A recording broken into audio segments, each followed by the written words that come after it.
I lay stretched out on the small sofa in my newly rented apartment on the east side of Atlanta, one hand holding a cup of hot tea, the other resting on my forehead as if trying to shake off the dizziness from a flood of text messages. My phone screen blinked on the coffee table. Calls from Mom, Dad, and even Brandon, my brother. The same three names flashed over and over like an endless loop, as if one more second of silence from me would make the phone explode from sheer overload. 6 months. 6 months since I walked out of that house. No arguments, no tears, not even the dramatic slam of a door. I quietly packed a few clothes, my old laptop, and my finance notebook into a faded duffel bag, then stepped outside just as the sun dipped behind the buildings across the street. No one stopped me. No one asked where I was going. No one imagined I wouldn't come back. They were used to Deanna, the easygoing daughter, the reliable one, always paying the utility bills in a pinch. I was the invisible fixer behind every financial mess in the family, the one who stepped in whenever Brandon lost another job or Mom and Dad forgot their payment deadline on a new set of furniture. I used to think I was strong, that doing all that was right, that it was my duty. But now, in this tiny apartment just big enough for me and the silence, I finally understood. For nearly 10 years, I'd been keeping alive a system I never built. A system where I was the only one running while everyone else just... The phone vibrated again. I didn't need to look to know it was Mom. I could already hear the start of the message in my head. How could you do this to your family? Ending with, if you still care about us, call back right now. I didn't pick up. Didn't even reach for the phone. I just leaned my head back, took a deep breath, and felt my chest grow a little lighter with every passing second. My name is Deanna Miller. I'm 28, a financial analyst who earned a full scholarship to Georgia State University. I used to believe that if I just worked hard enough, stayed out of trouble, kept my head down, I'd be recognized. But the truth is, the more I did, the less I mattered. And the one time I stopped, just once, the phone lit up like a fire alarm fire. Brandon, 32, dropped out after 2 years of art school, worked as a barista, a delivery driver, then went unemployed again. But he was the one with potential, the dreamer, the one Mom hugged when he failed and Dad defended like a war hero returning from battle. And me?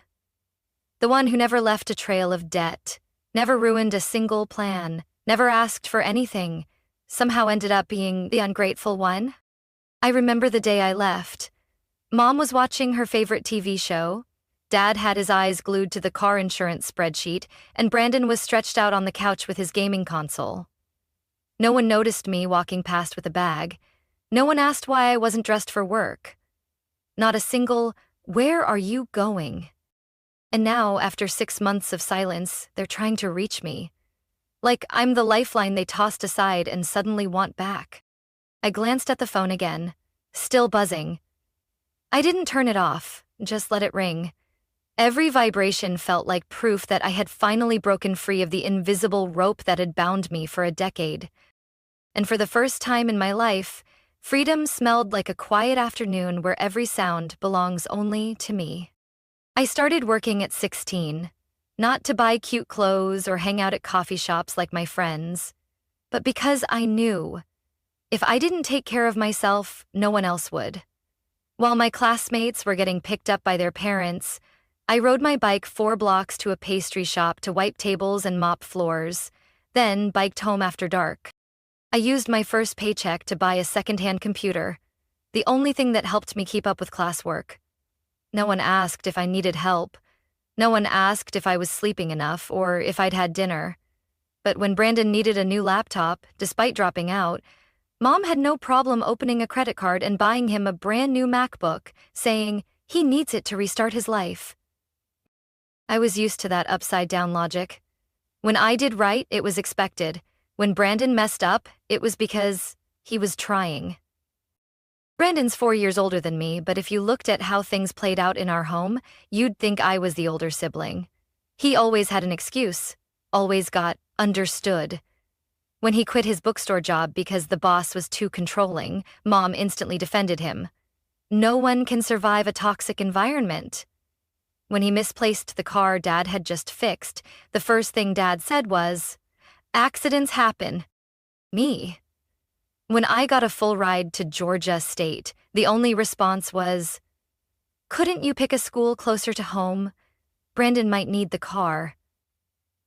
When I got hired by the biggest investment consulting firm in the area, Mom just said, "That's so far. He'll take us to our doctor's appointments." I honestly can't remember the last time they said they were proud of me. Maybe they never have. I used to think if I just kept working hard, kept proving myself, they'd eventually see. But the more I did, the more I became just a walking wallet when they wanted to repaint the house. "Could you help a bit?" When Brandon wanted to sign up for an online art class, "Diana, could you front it for now and we'll settle up later?" At first, I thought it was just temporary money trouble. I agreed to help here and there, but here and there turned into everything, from electric bills, appliance repairs, to gas money for Dad's car. I sent the money regularly, no thank yous. Just more asks. "This month's a bit tight, can you add a little more?" I tried to stay quiet, told myself I was helping, that families should stick together, but every time I came home, after grinding through weeks of work, I'd see Brandon lounging on the couch, feet on the table, gaming. Mom would be in the kitchen making his favorite dish. Dad would be telling the same story about how my son won an art contest back in 5th grade. I'm not heartless. I used to care about the smallest things. But the one thing I can no longer do is live a life where effort is invisible and failure is celebrated like a triumph. I remember one day, when I told Mom I was saving to buy my own place, she casually said something I'll never forget. "A girl buying a house on her own? Aren't you worried people will think no one wants to marry you?" I didn't answer, but that was the moment I knew. I would never earn their honest approval. Not because I wasn't good enough, but because in their eyes, Brandon would always come first. And me? I was just the backup plan when things fell apart. That truth, bitter as it was, made me stronger. 6 months ago, when I finally walked out, I didn't cry. Didn't yell. I just left, like the only person in the family who realized if I didn't save myself, I'd forever be the one holding the balance in a world tilted to someone else's side. I remember it started with a single message from Mom, late one night while I was still at the office. "Diana, we just lost power. Dad forgot to pay this month's bill. Can you help?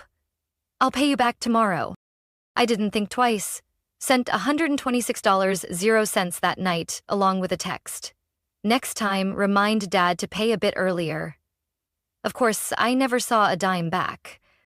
Then came the water bill, the gas stove repair, supplements for Dad. Each one came with a reason that sounded so reasonable it would have felt heartless to say no. At first, I thought, it's fine. I make decent money. But that little help quickly became everything. They stopped asking, they started assigning. This week, send Brandon $200. 0 cents. He's signing up for a Photoshop class. Or, Dad just had dental work. It was pricey. Here's the bank info. I became the sole provider in a 4-person family. 2 working on and off, and 1 who gamed all day. One month, as I was preparing to submit my mortgage application for my first home, Dad called. His voice was uneasy, but firm. "Diana, we're in a bit of a bind with the bank. This house might get foreclosed if we can't find the money in the next few weeks." I went silent. That house, modest as it was where I grew up.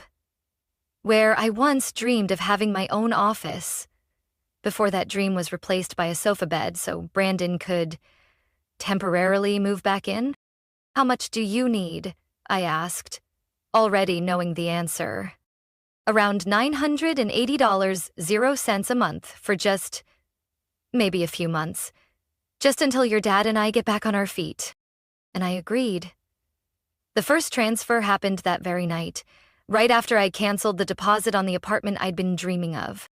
I ended up sending that money, not for a few months, but for almost 2 years. 2 years. Over $20,000, 0 cents total. Not including other expenses like car insurance, roof repairs, or Brandon's birthday.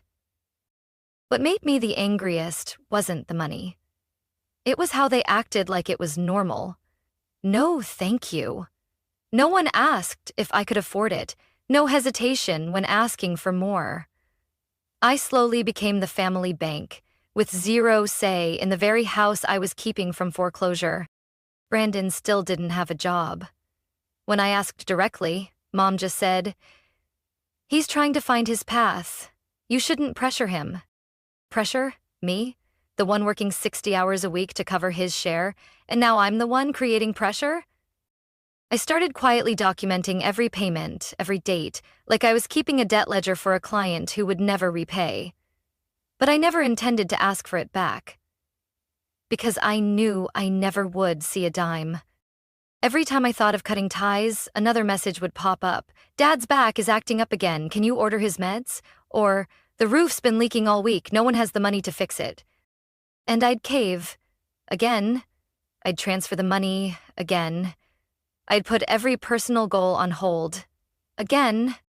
I started avoiding my banking app in the mornings, because just seeing the low balance made me feel like I couldn't breathe. My life was ruled by other people's bills, by the needs of those who never intended to stand on their own. I was living in a cramped rental, eating instant noodles for a week straight so I could send money to fix a door in the house Brandon used as his inspiration art studio. Then one day, standing in a convenience store, I opened my wallet and didn't have enough to buy a gallon of milk. And that's when I truly felt it. I was being drained. Completely. I used to think being strong meant carrying all the weight. But in reality, I was just sinking into a swamp called hoping they would change. And the moment I realized that, I knew I had to change first. That Sunday afternoon, it started to drizzle. I had just finished a long weekend shift, exhausted and only wanting a hot shower and warm blanket. But instead, I stopped at the store, grabbed a few bags of groceries, and drove nearly 40 minutes to my parents' house, just like I had done for 2 years straight. I walked into the kitchen, arms full of bags, salmon, vegetables, some frozen meals. As I set them down, Mom was already there, not to greet me, but to confront me. "Deanna, we need to talk." Before I could exhale, she crossed her arms, her tone sharp with drama. "We already discussed this. What you're sending every month. It's no longer enough." I froze. "Not enough? What are you talking about?" Dad stepped in from the living room, his voice low and heavy like he was delivering the evening news. "You make good money, you live alone. Meanwhile, we're struggling every day. Doesn't that seem unfair to you?" I looked at the two people who raised me and now stood there trying to convince me that their comfort was my obligation. I held my voice steady. "I've paid the mortgage for 2 years, not to mention utilities, meds, roof repairs, all that, and it's still not enough?" Brandon, sprawled out on the couch as usual, chimed in casually. "It's not like you're lacking anything. What's wrong with sharing a little?" I turned to look him dead in the eye. My 32-year-old brother, who's never paid a single bill in his life, yet somehow feels entitled to comment on what sharing means? "Sharing goes both ways, Brandon," I said, my voice colder than the rain outside. "All you ever do is take." Mom snapped. "That's enough, Diana. You're being disrespectful." I took a deep breath, chest about to explode. "I'm disrespectful for telling the truth?" Mom's lips pressed into that tight line I'd seen my whole life. The look she gave when she wanted to control everything, through sheer indignation. "If it's that much of a burden to you," she said, every word like a blade, "then you can walk out that door and don't bother coming back." Time stopped. That sentence, if only she knew how often it echoed in my mind. But this time, no one tried to stop me. No one called me the good daughter or the quiet one who sacrifices. They didn't pull me back. They just pushed me to the edge and waited to see if I'd jump. I dropped the last grocery bag on the table. Didn't even bother opening it. Didn't put anything in the fridge like I usually would. All right, I said, soft as a breeze, sharp as steel. If that's how you feel, then I hear you loud and clear. I'm leaving. I turned and walked out. My steps were heavy but certain. No one followed. No one called my name. Just Brandon muttering something behind me. Maybe, "So dramatic," or something like that. I walked out of that house empty-handed, hollow, but with my back straight. The rain soaked my hair, my clothes, but for the first time I felt light. Like the weight I had carried for years wasn't duty, it was chains. And they had finally fallen. I didn't drive straight back to my little apartment. I pulled into a quiet gas station, opened my contacts, stared at Mom, Dad, Brandon, then slowly pressed block. At that moment, I didn't know what was coming next. I couldn't picture the chaos that would unfold when they realized their personal ATM had gone silent. But I knew one thing for sure. This time, I wasn't coming back. Not out of pride, but because I had finally learned that kindness isn't infinite. And blind sacrifice only teaches people to expect you as default. My new apartment was on the 3rd floor of an old midtown building, with chipped white paint and hallways that always smelled like old wood. But to me, it was paradise. No one woke me at 6 a.m. to schedule doctor's appointments. No one texted at midnight to ask if I could front the gas bill.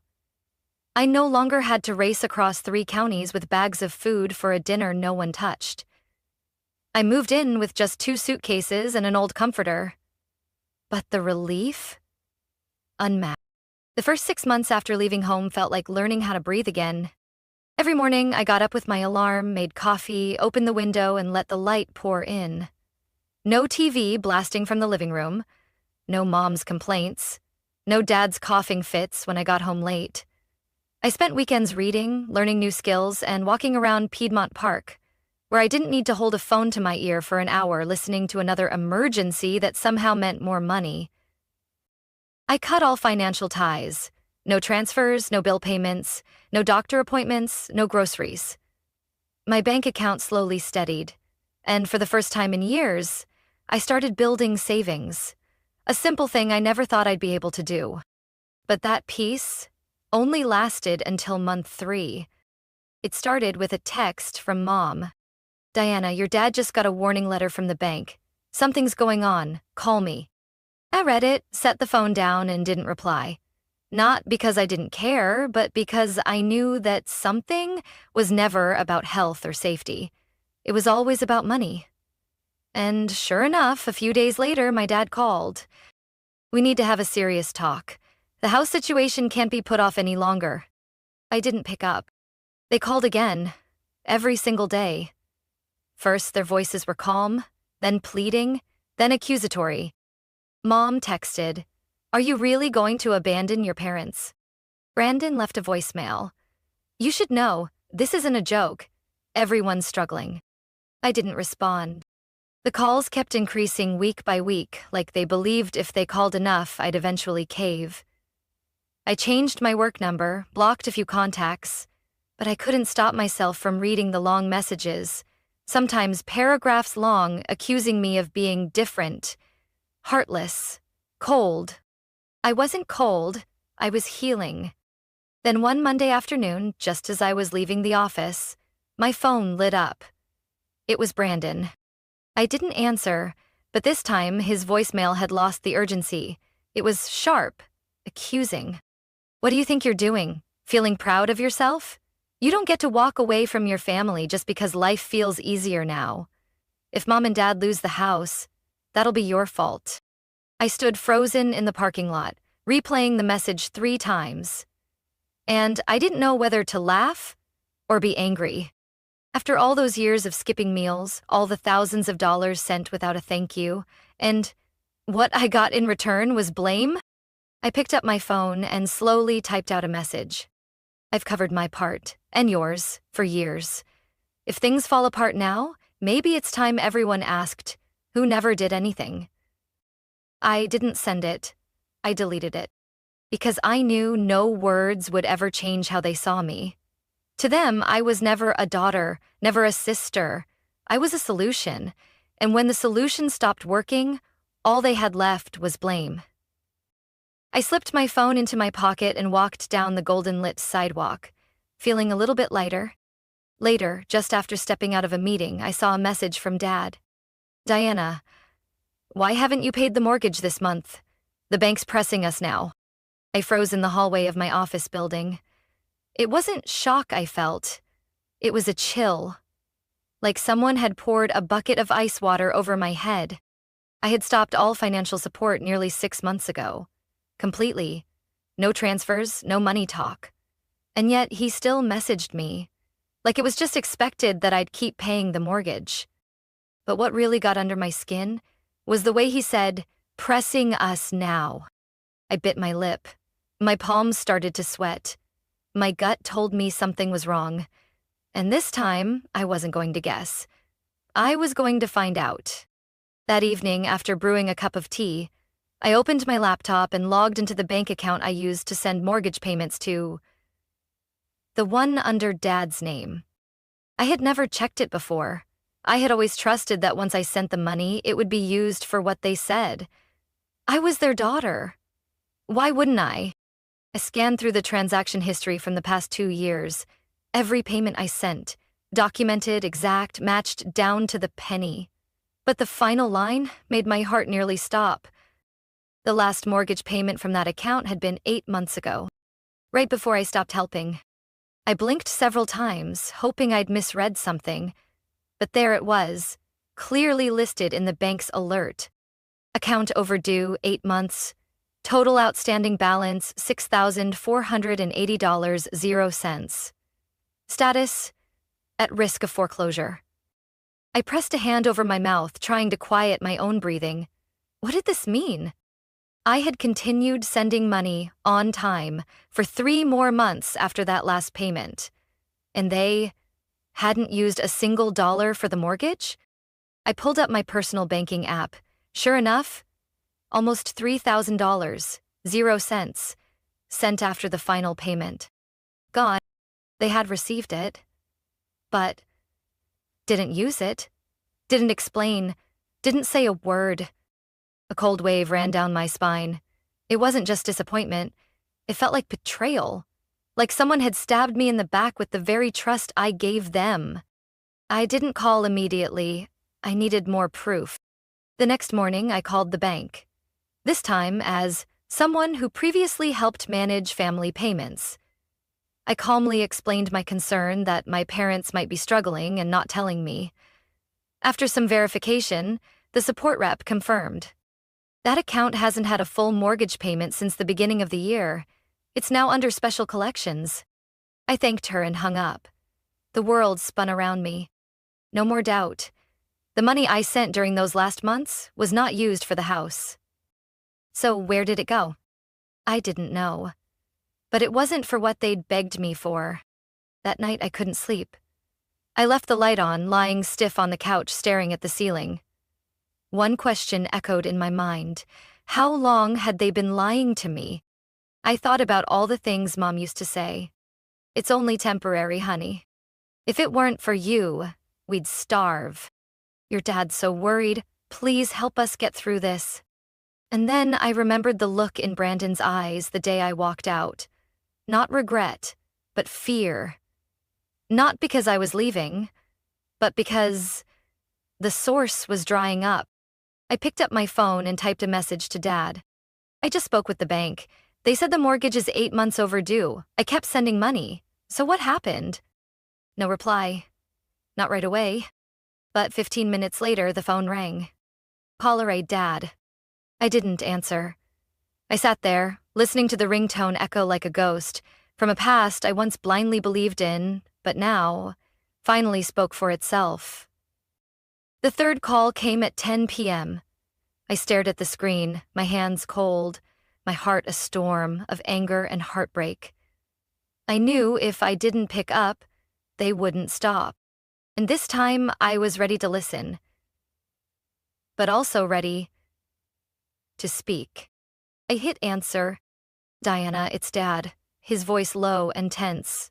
So, I guess you found out about the bank.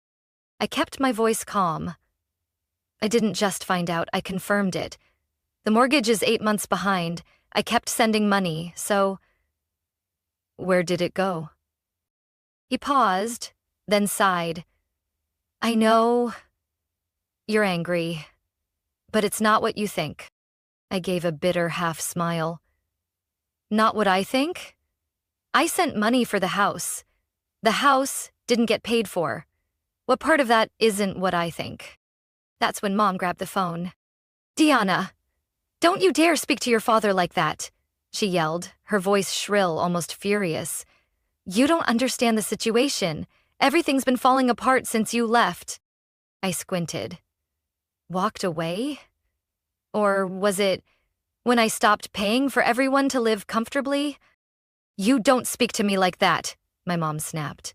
I've done everything I could. Brandon lost his job. Your father's back is acting up. The house is falling apart. And you just turned your back on us. No, Mom, I said, my voice lowering.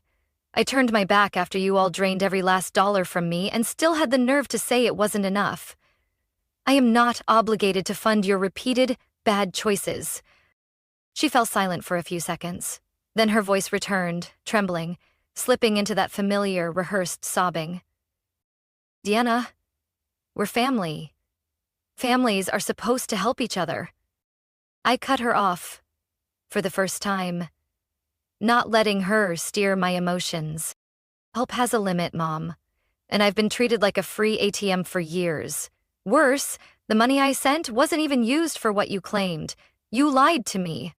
The pause was so long I thought she hung up. Then Brandon's voice barged in. You're blowing this way out of proportion. They just need a little time.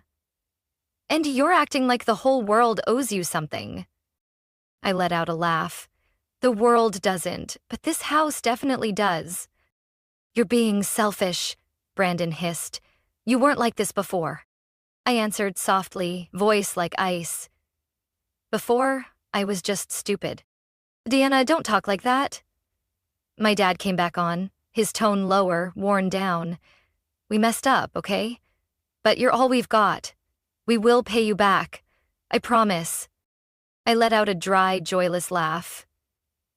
How many times have you promised that? Another long silence.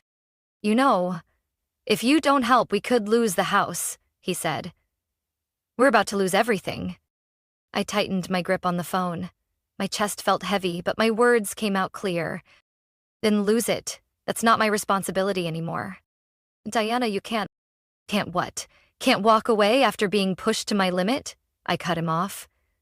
I've carried this family for nearly a decade while Brandon sat around burning money and judging me. And now, the moment I stop, I'm the heartless one. Mom cried again. Brandon muttered something in her ear. Dad started pleading. But I didn't really hear them anymore. Their voices echoed like ghosts from a world I no longer belonged to. I took a deep breath. I'm done helping. Not because I'm cruel, because I've done more than enough.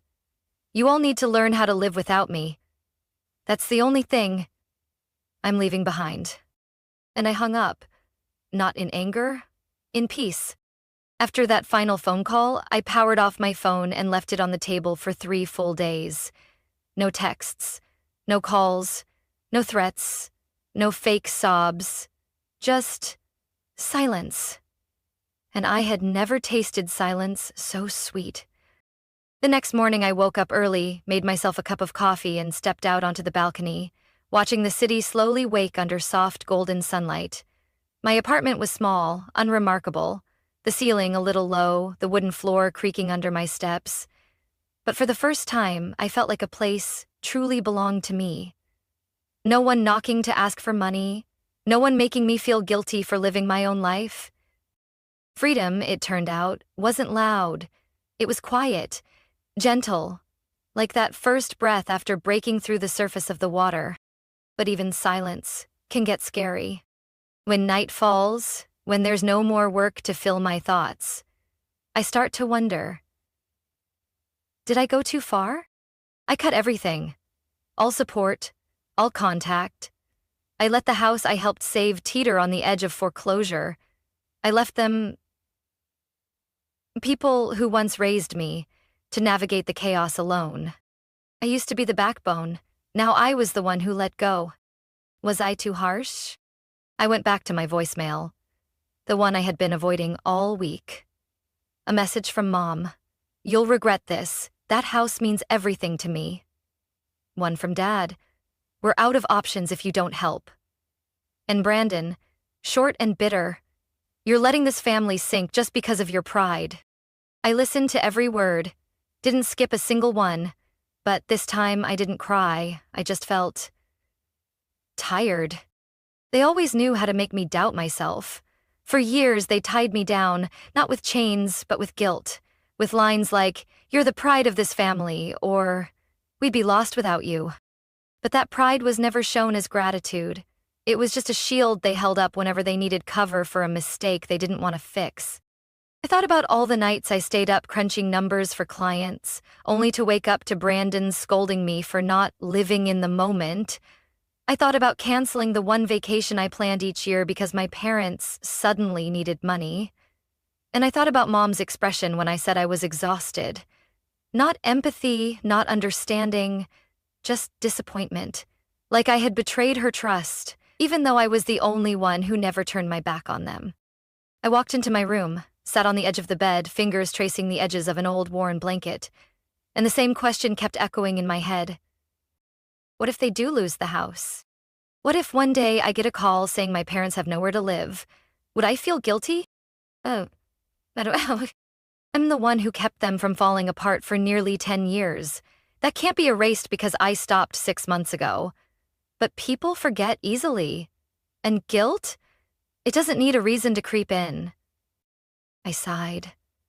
Maybe I wasn't the perfect daughter. Maybe I was too firm. But if I hadn't drawn the line, I'd have nothing left, except an empty wallet and a broken heart. I'm not telling this story to be praised. I'm not waiting for someone to say I was right. I just want to understand if anyone else has ever felt like me. If anyone else has been given the weight of an entire family.